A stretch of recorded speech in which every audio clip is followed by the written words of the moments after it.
Assalamualaikum warahmatullahi wabarakatuh.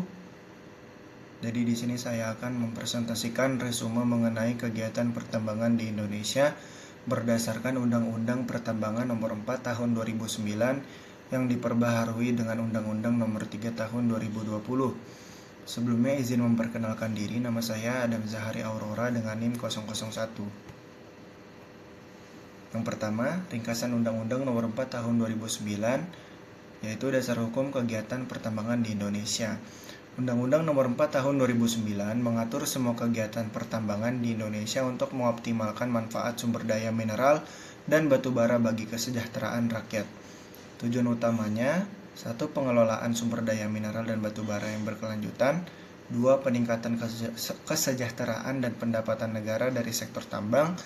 3. Melindungi lingkungan hidup selama dan setelah proses pertambangan. Aspek penting dalam Undang-Undang Nomor 4 Tahun 2009 yaitu kewajiban perusahaan dalam reklamasi dan rehabilitasi, peran pemerintah daerah dalam pemberian izin tambang, hak masyarakat untuk berpartisipasi dalam pengawasan aktivitas tambang. Pembaruan Undang-Undang Nomor 3 Tahun 2020, penguatan regulasi pertambangan di Indonesia. Undang-Undang Nomor 3 Tahun 2020 diundangkan untuk memperbarui dan menyempurnakan aturan pada Undang-Undang Nomor 4 Tahun 2009 yang bertujuan untuk meningkatkan kontrol pemerintah terhadap eksplorasi dan pemanfaatan tambang serta mendukung keberlanjutan industri. Pembaruan utama dalam Undang-Undang Nomor 3 Tahun 2020 yaitu penyederhanaan izin usaha pertambangan (IUP). Izin usaha dipermudah dan diperpanjang otomatis dalam situasi tertentu untuk mendorong investasi. Perpanjangan masa izin usaha produksi. Perusahaan tambang bisa memperpanjang izin produksi mereka hingga 20 tahun dengan syarat yang ketat seperti pemenuhan kewajiban reklamasi. Yang kelima, penguatan tanggung jawab lingkungan, memperketat kewajiban reklamasi dan pasca tambang untuk melindungi lingkungan hidup. Dampak bagi industri tambang yaitu memberikan kepastian hukum bagi perusahaan tambang untuk operasional jangka panjang. Yang kedua, mendorong kepatuhan yang lebih ketat terhadap aspek lingkungan dan keberlanjutan. Implikasi perubahan Undang-Undang Nomor 3 Tahun 2020 terhadap industri pertambangan dan masyarakat. Implikasi bagi industri pertambangan yaitu kepastian operasional jangka panjang, di mana perusahaan memiliki izin yang stabil dengan kemungkinan perpanjangan otomatis yang memberi kepastian untuk investasi jangka panjang. Yang kedua, peningkatan tanggung jawab lingkungan dengan kewajiban reklamasi dan pasca tambang yang lebih ketat. Perusahaan dituntut untuk memastikan pemulihan lahan bekas tambang secara berkelanjutan.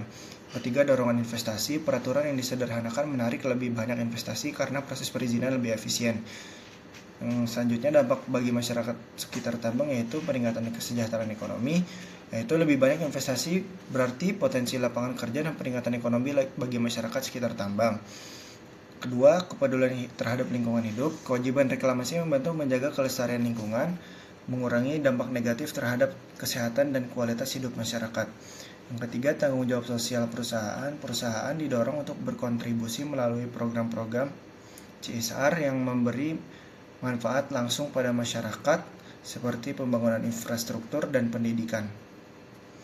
Pembagian komoditas berdasarkan Kepmen ESDM nomor 182/7K/30/MEM/2018. Kepmen ESDM no 1827K/30/MEM/2018 memberikan panduan teknis dalam penyusunan studi kelayakan tambang yang diatur berdasarkan jenis komoditas tertentu untuk memastikan aspek keamanan, lingkungan, dan sosial terpenuhi.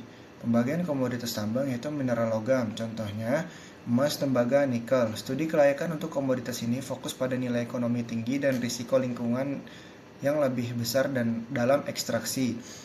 Selanjutnya, batu bara sebagai sumber energi utama. Studi kelayakan untuk batu bara menekankan analisis dampak lingkungan dan keselamatan kerja mengingat proses pembakaran dan potensi penyemaran udara.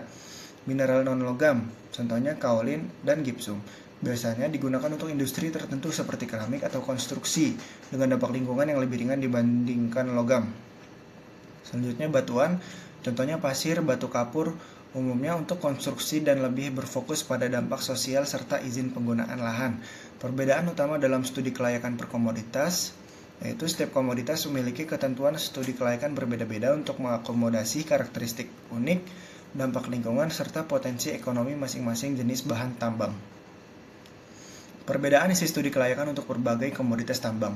Isi studi kelayakan tambang disesuaikan dengan karakteristik komoditas yang ditambang, seperti mineral logam, batu bara, mineral non-logam, dan batuan. Setiap komoditas memiliki aspek khusus yang perlu dianalisis untuk memastikan kelayakan ekonomi, keamanan, dan keberlanjutan.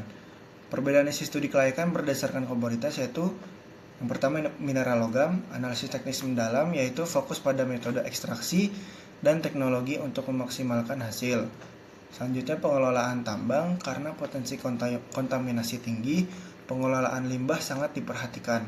Evaluasi dampak ekonomi, yaitu penilaian keuntungan besar karena nilai ekonomis mineral logam tinggi. Selanjutnya ada batu bara, dampak lingkungan dan kesehatannya, studi menekankan risiko polusi udara dan air. Keselamatan kerja, prosedur keselamatan diperketat karena banyak aktivitas penggalian terbuka. Penilaian pasar energi, analisis pasar yang menyeluruh karena batu bara adalah sumber energi utama. Selanjutnya mineral non-logam, evaluasi dampak sosial, lebih fokus pada izin lahan dan dampak sosial bagi masyarakat sekitar. Kedua, teknik penambangan lebih sederhana, menggunakan teknik yang lebih ringan dan dengan dampak lingkungan yang lebih rendah. Penilaian kebutuhan industri, yaitu studi ini menyoroti peran mineral non-logam dalam industri tertentu seperti keramik. Selanjutnya batuan, izin lahan dan tata ruang, yaitu ditekankan karena penggunaan lahan cenderung luas dan untuk komoditas konstruksi. Teknik pemrosesan yang minimal, yaitu tidak membutuhkan banyak pemrosesan, studi lebih singkat. Dampak sosial dan ekonominya fokus pada pengaruh tambang terhadap komunitas sekitar. Isi studi kelayakan untuk batu bara berdasarkan Kemen 1827K/30/MEM/2018. Keputusan ini menetapkan bahwa studi kelayakan untuk tambang batu bara mencakup beberapa aspek utama. Dari sisi teknis, perusahaan perlu merencanakan metode penambangan yang sesuai, mendesain geometri tambang, memilih teknologi dan peralatan yang efisien, serta menyusun rencana produksi dan jadwal operasi. Pada aspek lingkungan, perusahaan harus mengelola air tambang, limbah, emisi, serta merencanakan reklamasi lahan pasca tambang untuk pemulihan lingkungan sesuai dokumen AMDAL atau UKL-UPL. Di aspek ekonomi, diperlukan analisis biaya, proyeksi pendapatan, dan waktu balik modal untuk memastikan kelayakan finansial serta analisis pasar terkait potensi permintaan dan harga jual batu bara. Opini dan tanggapan terhadap kegiatan pertambangan dan pentingnya studi kelayakan.